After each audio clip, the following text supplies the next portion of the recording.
Hello again. One question that I get asked fairly regularly is it worth spending a lot of money on your camera gear? So is it worth buying expensive gear? Now, usually my first answer to that is, well, it really does depend on what you're doing. And I certainly stand by that. So what are the things to think about, first of all? Well, the first thing I would suggest is what kind of photography are you doing? And I think for most people, just doing general kind of photography, travel photography, just home, family, events, that kind of thing, what your smartphone camera offers in many cases is enough for what you want to do. So I'm not an advocate of buying equipment for the sake of buying equipment. I'm not sponsored by anybody, so I'm not giving people reasons to go out and spend a lot of money on equipment that they may not get the value from. And that's what I'm really interested in, is making sure people get good value from what they invest in. And certainly any advice or suggestions that I give are coming from that place. So it's to make sure you get good value from what you have. So I would say, first of all, look at the photography you're doing and look at what you've already got. And in most cases, that will definitely be a smartphone. And smartphone cameras are very good. And if you're not really familiar with what your camera offers, then I do suggest that you spend a little bit of time just getting to know it, just to understand how to set things like depth of field, if you're able to do that, how to get your exposure correct, how to set focus, all of these basic things. And then look at what else the camera offers, because these smartphone manufacturers have invested quite a lot in the camera side over recent years, and there's quite a lot of capability on most cameras. So that would be my first suggestion. And if you find that your smartphone does a lot of what you want to do photographically, the other thing I suggest is having a look at things like clip-on lenses, these very small tripods that will hold the phone and allow you to do kind of remote stuff or longer exposure stuff. Again, depending on what the phone will offer. But do have a look at that. And one of the advantages, really two advantages, I think, of looking at that kind of add-on equipment for your smartphone is, first of all, it's much, much cheaper than if you were to buy a full-on DSLR or mirrorless camera setup. And also, it's much smaller and lighter. So it's the kind of thing that you can have your camera kit in your pocket or in a small pouch, bum bag, something like that.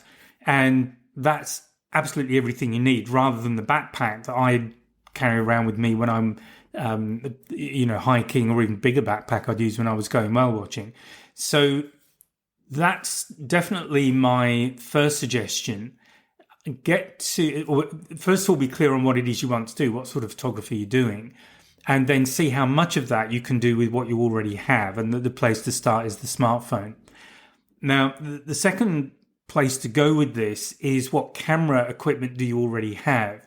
Whether it's it might be an old compact camera, it could be a DSLR, it could be an SLR, it could be a mirrorless camera, it could be very new stuff. But have a look at that camera equipment that you have, the body and the lenses and anything else you might have. So lighting, flash guns, remote controls, tripods, all these things that we can put together and have quite an impressive amount of equipment. And what is that doing for you? Have you fully explored the potential of what you already have?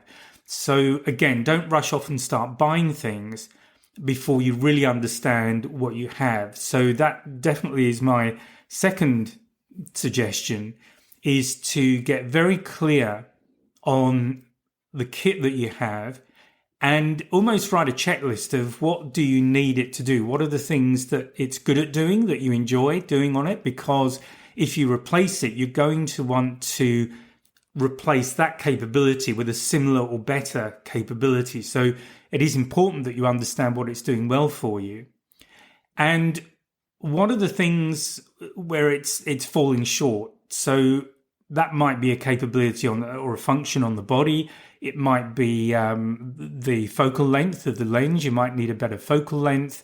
What are the things? Where is it falling short? It's almost like writing, I suppose, a business case almost for, or a justification for replacing the equipment. But I think it's an important thing to do, because it gets you very clear on what specifications you need on your new equipment, whether it be a body, lens, or something else. So do spend a bit of time doing that, going through that process, and do make sure that you do understand what your current equipment can do, because in some cases, people are just not familiar enough with their camera and the equipment. They begin to find out it's actually capable of doing more. They just hadn't invested the time initially to find out what it would do, or try one thing and then go back and see what else the camera can do. So however you want to get on top of the capabilities of your camera gear. So that's absolutely, I think, a very important step. If you have existing equipment, be very, very clear on what's working for you and what isn't. And then that gives you the checklist, the specification list. It doesn't have to be a long list, but the key things that you need on this new equipment that you're going to buy. Because if you go off and buy a lot of new equipment and then you find it still has the same shortcomings as your existing equipment, what's the point? You've probably made the camera shop or wherever you bought it from quite happy because they've got a sale, but you haven't really done anything to help yourself. And you certainly, I would suggest, have not got good value from that purchase. So I would definitely recommend that you spend a bit of time just getting very, very clear on what you need, and then maybe having a look at different manufacturers if you do need to buy new equipment, and see who offers the best combination. So I suppose moving on to that, looking at new gear. So does it have to be expensive or not? Again, it depends on what you're going to do with it, because you can get good value from some of the lower priced cameras, lenses, the rest. And one of the differences between the, let's say, the hobbyist equipment or the lower cost equipment and the more pro, semi-pro gear is often in the build quality. So a lot of the cheaper cameras are molded plastic. And when you start going up to the pro end, you tend to get a metal skeleton, at least, for the camera. And that means it can take a lot more punishment. So where are you going to use it? How are you going to travel with it? Is it always going to be fairly well padded, fairly well packed when you're moving around with it? How important is it that the thing's got steel or titanium in it or whatever it is, or aluminium, whatever it is that's making up the body and giving it that extra rigidity? Because that also adds to the weight, and this is where you can start to get gear that is very weighty.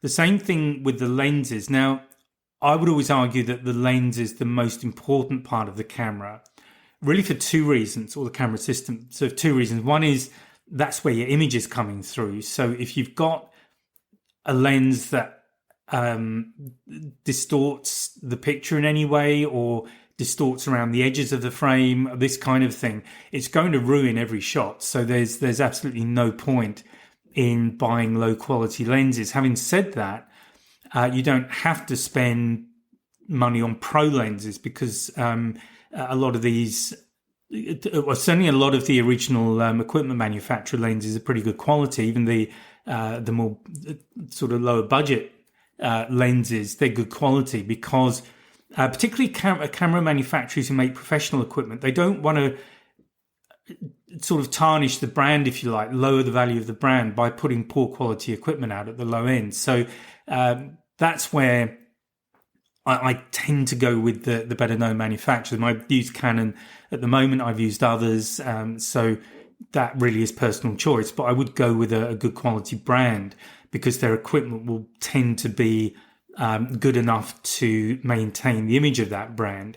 If you can imagine somebody like Nikon suddenly putting out a really awful quality lens that distorts pictures every time, that's they're not going to do that. They're going to make sure that the lenses that they sell are good quality. And also some of the independent manufacturers, so companies like Sigma, and there are others out there, they also have some good quality lenses. So I'd suggest reading independent reviews. I quite often jump online and just see, try and get 2 or 3 reviews on a particular piece of kit to see if they're consistent and how these people found them.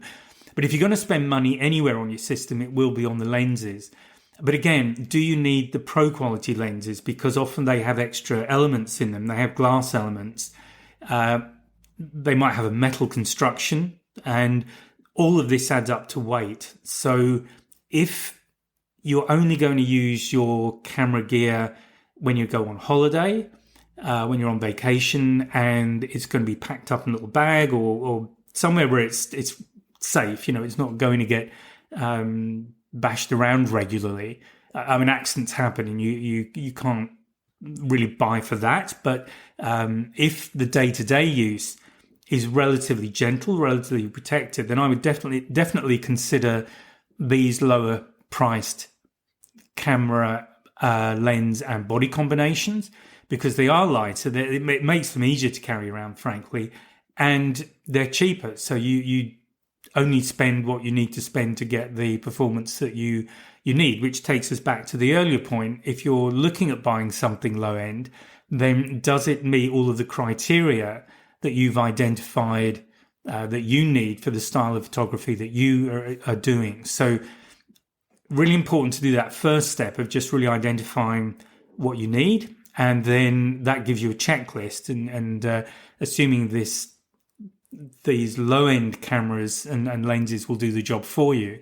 The next step I would suggest is to identify maybe 2 or 3 options, possibly different manufacturers, although that will depend on other factors too that I'll come to. And if you can, this is where I like to buy from camera shops, because it means I can just go down there and physically use the camera, physically hold it, see how I set the things I'm going to set most often. And if you can pick the camera up and just set things like your shutter speed, your aperture, your mode, whatever else that you would do normally, if you can do it without having to refer to the handbook, and the camera itself feels quite comfortable to use, then I would say they are 2 very important criteria to get right. Because if you find the camera is difficult to use or it's not comfortable to use, the chances are you're not going to be using it so much. It becomes an effort to use it. And unless you are really, really dedicated to photography, if you're more of a casual photographer, then what you're likely to end up doing is not using this gear, and you'll probably end up back on your phone. So I do recommend that if you do have access to a good quality camera shop that keeps stock of different models, have a look at them, try them, maybe even take an SD card with you, so you can just pop it in the camera and have a look at it, look at the pictures afterwards, just to make sure there's no distortions around the edges, that sort of thing. So I definitely recommend that, because I don't replace my gear very often, and therefore whatever I buy, I know I'm going to have it for quite a few years. So I really do need to be comfortable with it and enjoy using it. Otherwise, exactly that problem is going to happen where it won't get used. Okay, so the other thing about lenses, and this is where we start looking at camera systems. When you start out, do all of the things I've suggested so far.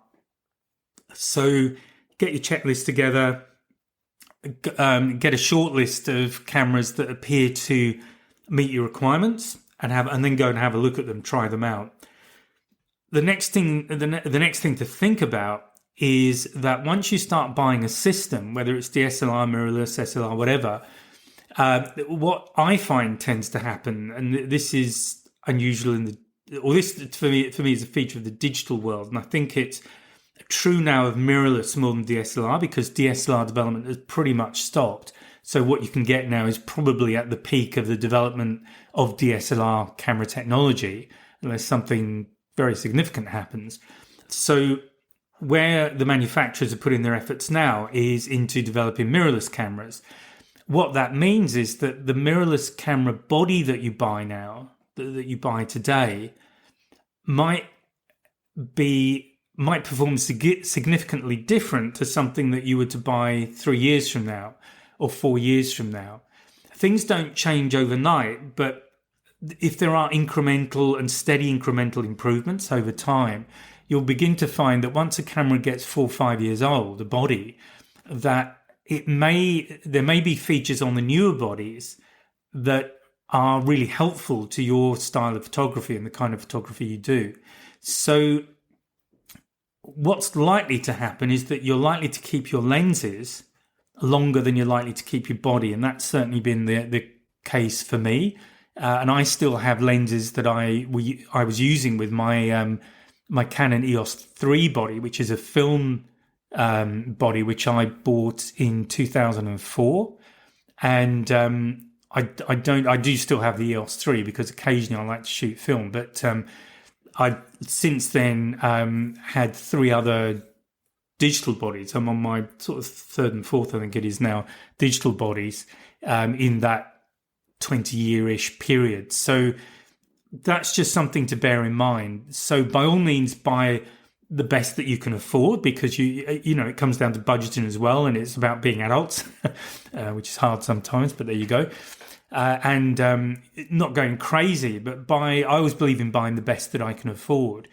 And it may mean that you also look at the used market. So and there's nothing wrong with used equipment. I used to buy quite a lot of used gear, and I would just make sure that you bought it from somewhere that's reputable. Again, if you can, try it first, particularly if it's a lens. If it's a camera body, just run through the functions, make sure it all works. Again, take a card with you so that you've got a record of what you've shot, and you can, if you have the opportunity, time to go have a look at it on what you're shooting on a computer on a bigger screen than you'll get on the back of the camera. And if you can get some sort of a warranty as well, it doesn't have to be a long warranty, but maybe a 90 days, something like that, so that you've got adequate time to really just try it out, try different sorts of photography, and make sure that you're totally happy with how it's working. And that can save you a lot of money if you go down that used path. And of course, from a green perspective, we should be perhaps making better use of older gear and recycling it in some way to minimize the impact we're having on the environment. So that's just another, I suppose, a caveat for most people, but it's kind of a nice thing to do. So having spoken about all of that, where does that leave us? So is it worth buying expensive camera gear? Well, really only you can answer that. It may well be that if what you're doing with your photographs, which is another key aspect of this, if what you're doing is, well, let's go the other way. If what you're doing is using your photographs for social media, you only need files that are a few megs big. They're quite small. And if you think of the resolution of most PC screens, let's say that's how, or even phone screens, it's not that great. So, and in fact, if you're looking for images that are going to be downloaded, really the smaller the better, because then they're downloaded faster and people will wait for them. A lot of people, it depends, again, if they're on a website or something like that, if it's a very large file, a lot of people won't wait for it to download. If it doesn't download almost instantly, they're going to move on to something else. So, and you don't have the resolution on the screen unless you've got a setup where they can expand the picture up on their screen. There's really no point having a high resolution image on a laptop screen or a phone screen, because the screen itself doesn't have the resolution. Instagram as well has a maximum resolution or maximum recommended resolution for images that go onto Instagram, and if they're above that, the software itself will compress the file, which might lead to some distortion. So you need to bear that in mind too, that if you think you're doing a good thing by creating a really big file, it may end up getting distorted in a way you hadn't thought about, simply because of the software of the platform you're using. So if it's social media, small files, you don't need a big file. So any camera will do pretty much. It's only if you're shooting things like if you're doing astro, for example, where you need to do long exposures, are you able to attach cable release to the camera or control it in some other way? So these are the kind of things to think about. But if it's social media, anything will do. It's just small files, so you definitely don't need anything expensive for most types of photography that you're likely to be doing.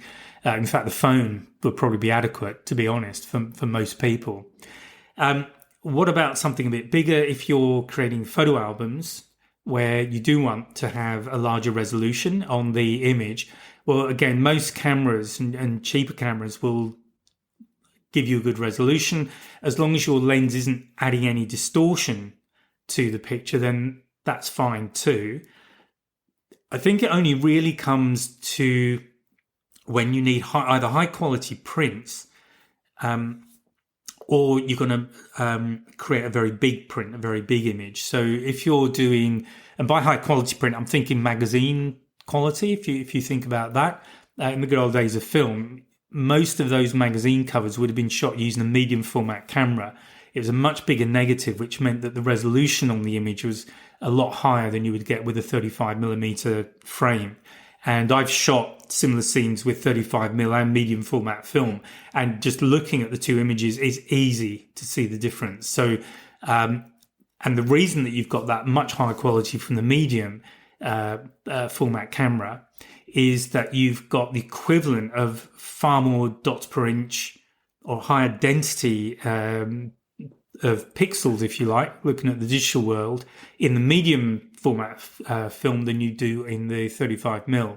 So if that's what you're shooting for and you want the convenience of mirrorless or 35mm, then you definitely want to get the biggest resolution sensor you can get and shoot at the highest resolution image, because most cameras will allow you to choose the file size, how high resolution you want your image to be, because you don't always necessarily want to be shooting the highest possible resolution, and sometimes that actually gives you performance issues on the camera. That's another point. So that's something to think about, and definitely if you're going to blow the image up, you really want to get a nice big high quality file, because that gives you a very high quality image, and that to me is really important if you're going to produce a big picture on the wall. I say that it's actually important up to a point, because once you get beyond a certain size of print, to actually take the whole thing in, you start stepping back. So there is actually a peak resolution for printing sort of wall type prints. It's a very large print, but once you get beyond that point, the image starts to get so big that you have to start stepping back to take it all in, and then you can get away with a low resolution. So that's something to investigate if that's something that you're interested in. But that would be the other occasion I would suggest, when you do need the highest quality lens and the highest resolution sensor. Those situations where you want to get a really high quality final print. Okay, so does that answer the question? So do you need to buy very expensive gear? Probably not, unless you're doing a style of photography that has a requirement, a feature on the camera you need, or a quality level from the lens that you can only get in the higher performing, the more expensive models of camera and more expensive lenses produced by manufacturers. But for most of us, well, I say us, but most people, because I've got expensive gear, but for most people, honestly, do start with your smartphone and consider clip-on lenses and the other little additions you can get for your smartphone, because it might actually transform your photography with your smartphone at a very low investment. I'm talking, $100-200, something like that. Not a lot at all compared to a camera kit where you're probably getting into the thousands without getting, pushing too hard. It's quite easy to start getting into over $1,000, euros, pounds, whatever. So hope that's helpful, and I'll speak to you again on the next podcast. So bye for now. Oh, and one thing just before you go, please take a look at the 2026 wildlife calendar. That's available now. It's on the website. There's a link below the description of this podcast episode. So please take a look, and I'll speak to you next time. Bye now.